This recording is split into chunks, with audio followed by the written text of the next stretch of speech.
اعوذ باللہ من الشیطان الرجیم بسم اللہ الرحمن الرحیم قل ان صلاتی و نسکی و محیای و مماتی للہ رب العالمین قال النبی صلی اللہ علیہ وسلم یا معاذ اخلص دینک یکفیک العمل القلیل۔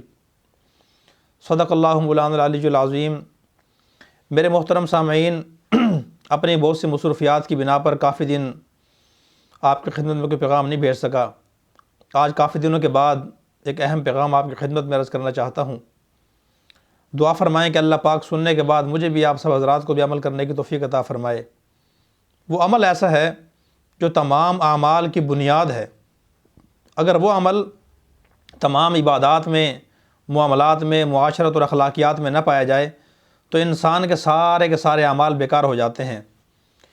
یہ آیت جو میں نے آپ کے سامنے تلاوت کی ہے، اس آیت میں اللہ تعالیٰ جل شانہ نے یہ بات ارشاد فرمائی کہ میرے محبوب آپ کہہ دیجئے کہ بے شک میری نماز، میری قربانی اور میرا مرنا اور جینا، میری زندگی اور موت سب کچھ اللہ کے لیے ہے۔ گویا کہ اس آیت میں اللہ تعالیٰ جل شانہ نے اخلاص کی تعلیم دی ہے کہ ایک مسلمان کو اپنا ہر عمل اللہ کی رضا کے لیے کرنا چاہیے۔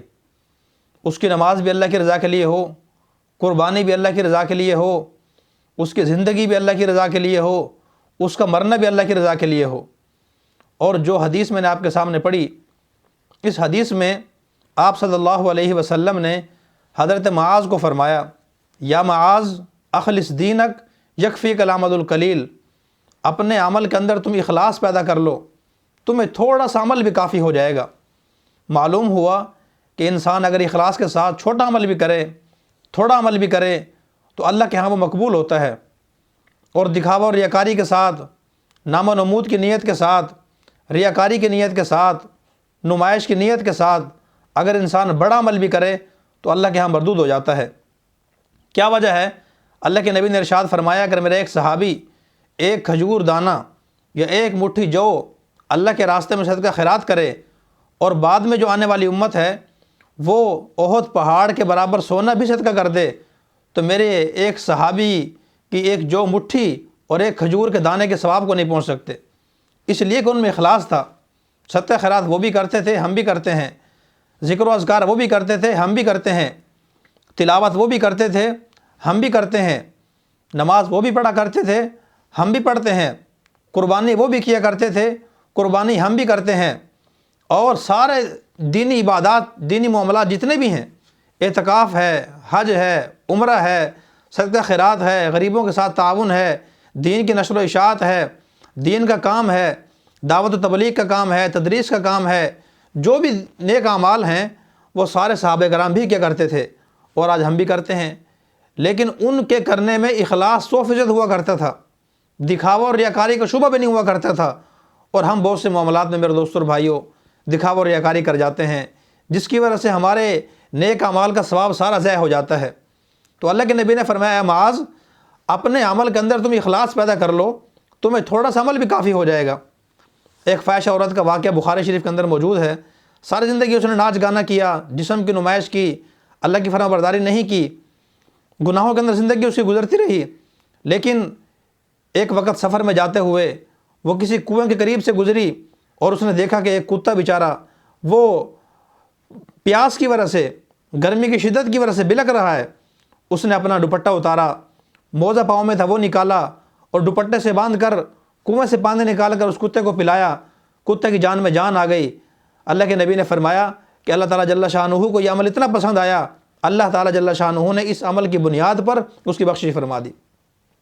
ساری زندگی اس نے نماز نہیں پڑھی، روزہ نہیں رکھا، کوئی بندوں کے حقوق ادا نہیں کیے، ساری زندگی نافرمانی والے کام کیے، لیکن ایک عمل اس نے اللہ کی رضا کے لیے کیا، اخلاص کے ساتھ کیا، اللہ تعالیٰ جل شانہ نے اسی عمل کی بنیاد پر اس کی بخشش فرما دی۔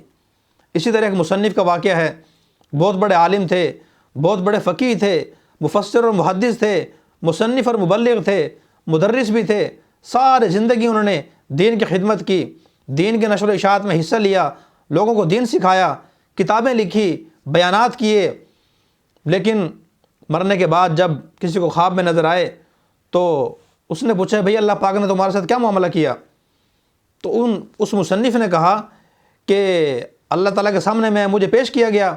اللہ تعالیٰ نے فرمایا کہ بھائی تم نے ساری زندگی میری فرما برداری میں گزاری ہے، تم نے عبادات بھی کی ہیں، تم نے نمازیں بھی پڑھی ہیں، ذکر و اذکار بھی تم نے کیا ہے، تسبیحات بھی تم نے کی ہیں، تلاوت بھی کی ہے تم نے، اور میرا ذکر بھی کیا ہے، سارے زندگی تم نے لوگوں کو دین بھی سکھایا ہے، کتابیں لکھی ہیں، غرض دین کے سارے کام تم نے کیے ہیں، دعوت و تبلیغ والا کام بھی کیا، تدریس والا کام بھی کیا، وہ تمہارے سارے اعمال قبول ہیں، تمہیں اجر ملے گا ان کا۔ لیکن آج ہم جس عمل کی بنیاد پہ تمہاری بخشش کرنے والے ہیں، جو عمل ہمیں تمہارا پسند آیا ہے، وہ شاید تمہیں یاد بھی نہ ہو۔ وہ کہتے ہیں میں نے کہا یا اللہ کون سا عمل؟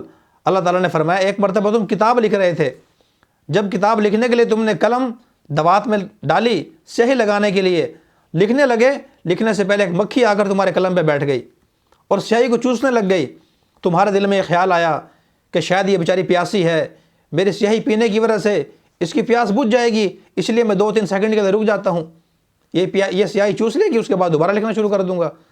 تو اللہ تعالیٰ نے فرمایا یہ عمل جو تھا تمہارا، یہ خالصتاً میری رضا کے لیے تھا، نہ کوئی دیکھنے والا تھا جس کو تم نے دکھانا ہو، نہ وہ کوئی وہاں موجود تھا، تم نے یہ عمل صرف میری رضا کے لیے کیا تھا۔